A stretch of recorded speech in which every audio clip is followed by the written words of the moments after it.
नमस्कार। Sanskrit online classes में आप सभी का स्वागत है।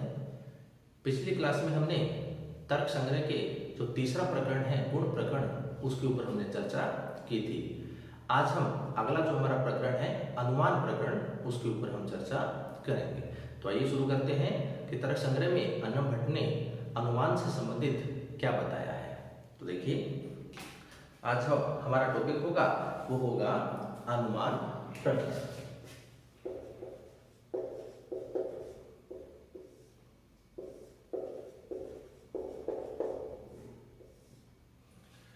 अन्नम भट्ट ने अनुमान को लेकर के कहा है कि अनुमिति करणम अनुमानम, कि अनुमिति का जो करण होता है वह अनुमान होता है। देखिए, अनुमिति हमने पहले पढ़ा था यथार्थ अनुभव। यथार्थ अनुभव जो बात की थी वो 4 प्रकार का होता है: प्रत्यक्ष, अनुमिति, उपमिति और शाब्द। तो उसमें अनुमिति आया है, ये हमारा यथार्थ प्रमाण भी है, यथार्थ अनुभव है, उसका दूसरा प्रमाण माना है। तो अनुमिति, अनु का जो अर्थ होता है वह होता है पश्चात अर्थात बाद में, और मिति का अर्थ होता है ज्ञान, कि बाद में होने वाला जो ज्ञान होता है वह अनुमिति होता है। अब बाद का मतलब क्या हुआ? बाद से यहां तात्पर्य है कि प्रत्यक्ष ज्ञान के पश्चात होने वाला जो ज्ञान होता है वह अनुमिति होता है। तो यहाँ पर अनुमिति को लेकर के कहा है कि अनुमिति करणम ज्ञानम। अनुमिति का जो करण होता है वह क्या होता है? अनुमान होता है। और करण से तात्पर्य होता है असाधारण कारण, वही क्या होता है? करण होता है। तो अनुमिति करणम अनुमानम, अनुमिति का जो करण है वह अनुमान होता है।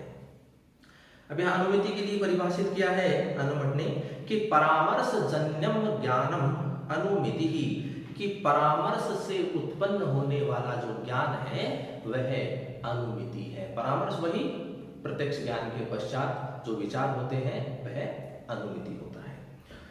व्याप्ति विशिष्ट पक्ष धर्मता ज्ञानम परामर्श है। अब परामर्श क्या होता है उसके लिए कहा है कि व्याप्ति विशिष्ट अर्थात व्याप्ति से युक्त हेतु के पक्ष धर्मता, पक्ष में जो विद्यमान ज्ञान है, परामर्श है, वह परामर्श होता है। यथा जैसे वहनी व्याप्य धूमवानयम पर्वत है, कि वहनी अर्थात अग्नि, व्याप्य अर्थात उससे युक्त होकर के, व्याप्त होकर के, धूमवानय है, धूम से युक्त पर्वत है अर्थात वह पर्वत है, कि अग्नि से युक्त या अग्नि से व्याप्त धुएं वाला यह पर्वत है। इति ज्ञानम परामर्श है, ऐसा ज्ञान परामर्श होता है। कि अग्नि से युक्त यदि कोई पर्वत है ऐसा हमें ज्ञान होता है, तो ये जो ज्ञान है यही परामर्श होता है। तत्जन्यम, तत् अर्थात उस परामर्श से, जन्यम उत्पन्न होने पर, पर्वतो वहनीमान, पर्वत जो है वो वहनी वाला है अर्थात अग्नि वाला है। इति ज्ञानम अनुमिति, ऐसा ज्ञान होना ही अनुमिति होता है। यत्र यत्र धूमस्तत्र तत्राग्नि, जहां जहां धुआं होता है वहां वहां अग्नि होती है। इति सहचर्य नियमो व्याप्ति, इस सहचर्य नियम को क्या कहते हैं? व्याप्ति कहते हैं। सहचर्य मतलब एक साथ रहना, जहां जहां धुआं होगा वहां वहां अग्नि होगी, ये एक सहचर्य नियम बताया है। तो अगर ऐसी स्थिति एक साथ कहीं होती है तो इसी स्थिति को क्या कहते हैं? व्याप्ति कहते हैं। व्याप्यस्य पर्वतादि वृत्तित्वम पक्ष धर्मता, और व्याप्य कहते हैं अल्प देश, मतलब कम स्थान पर रहने वाला। तो व्याप्य अर्थात अल्प देश वृत्ति, धूम आदि का पर्वत आदि में विद्यमान रहना ही पक्ष धर्मता कहा गया है। तो यहाँ अनुमान को लेकर के बताया है कि जो अनुमिति का करण होता है वही क्या होता है? अनुमान होता है। तो यहाँ पर 2 शब्द आए हैं हमारे सामने, एक है व्यापक और एक है व्याप्य। व्यापक क्या होता है? व्यापक होता है अधिक देश वृत्तित्वम व्यापकत्वम, कि जो अधिक देश में रहता है वह व्यापक होता है। अधिक देश का मतलब अधिक स्थानों पर जो रहे तो वह व्यापक होता है। व्याप्य का मतलब होता है अल्प देश वृत्तित्वम व्याप्यत्वम, कि जो अल्प देश में रहे अर्थात कम स्थान पर रहे तो वह क्या हो जाएगा, व्याप्य हो जाएगा। तो इन दोनों को हम एक उदाहरण से स्पष्ट करते हैं कि एक कोई लोहे की छड़ है, जब हम उसको गर्म करते हैं तो जो गर्म है अर्थात जो अग्नि है उस लोहे की छड़ में व्याप्त है, लोहे की छड़ में है, लेकिन वहां पर धुआं नहीं है। कि एक लोहे की छड़ है जो कि गर्म है तो उसमें अग्नि है लेकिन उसमें धुआं नहीं है, लेकिन जहां धुआं होता है वहां अग्नि निश्चित रूप से होती है। तो यहाँ पर देखिए जो अग्नि है वो क्या है, अधिक देश में अधिक स्थानों पर है, इसलिए वह क्या हो गई, व्यापक हो जाती है। और इसीलिए यह क्या होती है, साध्य होती है। जो साध्य होगा वह व्यापक होगा, और जो धुआं है वो कम स्थान पर है, तो कम स्थान होने से वह क्या हो जाता है, व्याप्य होता है, और व्याप्य होने से वह क्या होता है, साधन होता है। तो धुआं साधन अर्थात व्याप्य है और अग्नि व्यापक अर्थात साध्य यहाँ पर कही गई है। तो यहाँ अनुमान को लेकर के इस प्रकार से अन्ना भट्ट ने चर्चा की है। अब बात आती है अनुमान के भेद। अनुमान जो है इसके भेद की बात आती है कि अनुमान जो है वो कितने प्रकार का होता है। तो भेद को लेकर के अन्ना भट्ट ने तर्क संग्रह में कहा है कि अनुमानम द्विविधम, अनुमान जो होता है वह दो प्रकार का होता है, स्वार्थम परार्थम च, स्वार्थ अनुमान और परार्थ अनुमान भेद से। तत्र स्वार्थम स्वानुमिति हेतु, अब स्वार्थ अनुमान के लिए कहा गया है कि स्वार्थ अनुमान क्या होता है, तो कहते हैं स्वानुमिति हेतु, अर्थात जो इन दो स्वार्थ और परार्थ अनुमान में से स्वार्थ को लेकर कहते हैं कि स्वयं ही कहते हैं कि अपनी अनुमति से हेतु को, अपनी अनुमति के हेतु को ही क्या कहते हैं, स्वार्थानुमान कहते हैं। अपनी ही अनुमति मतलब स्वयं ज्ञान को ग्रहण करना वो होता है स्वार्थानुमान।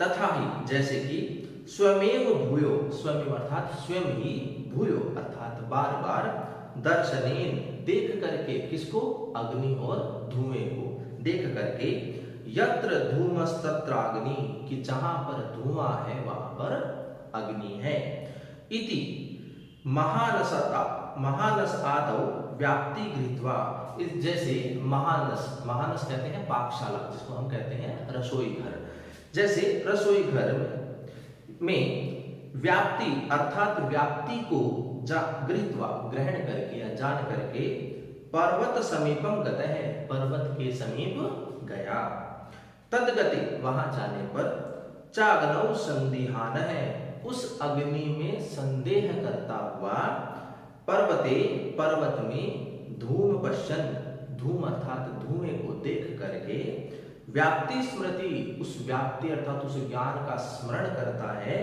कि यत्र धूमस्तत्र अग्निः, जहां पर धुआं होता है वहां पर अग्नि होती है।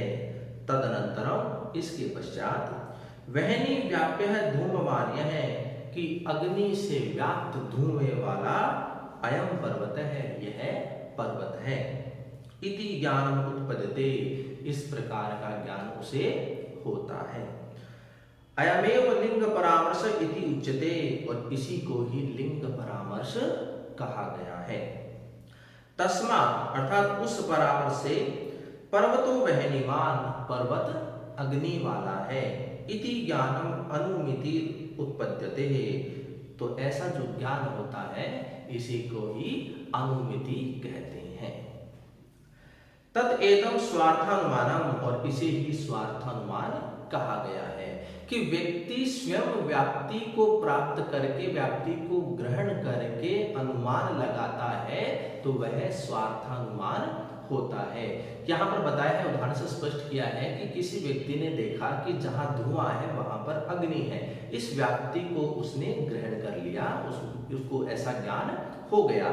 इस ज्ञान के साथ में वह किसी पर्वत पर जाता है और वहां पर धुएं को देखता है।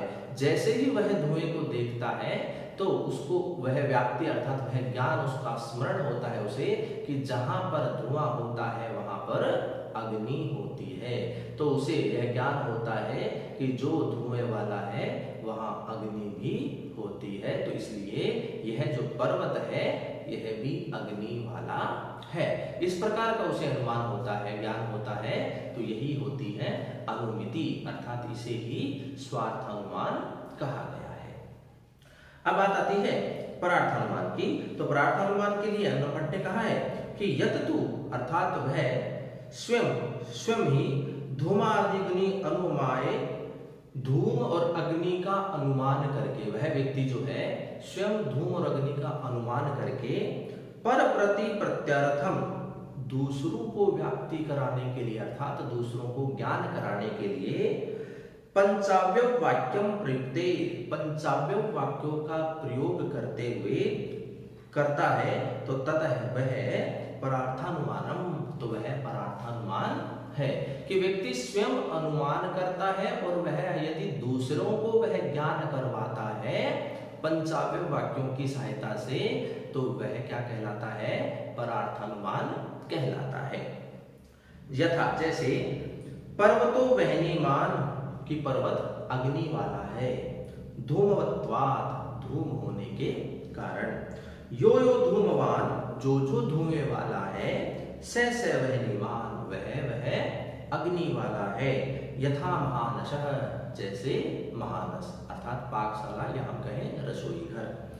तथा चायम, वैसे ही यह पर्वत धूम वाला है। तस्मात्, तथा इति, वैसे ही यह पर्वत अग्नि वाला है। अनेन प्रतिपादिता लिंगात परो अप्यग्नि प्रतिपद्यते, इस प्रकार इन 5 अवयवों से युक्त, पंचावयों से युक्त वाक्य से प्रतिपादित लिंग से अन्य भी अग्नि को जानता है।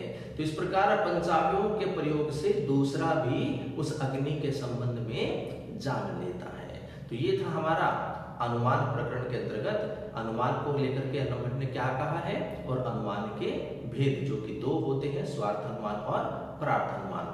यहाँ पर एक शब्द आया है पंचावय, तो इसके ऊपर चर्चा हम अगली क्लास में करेंगे।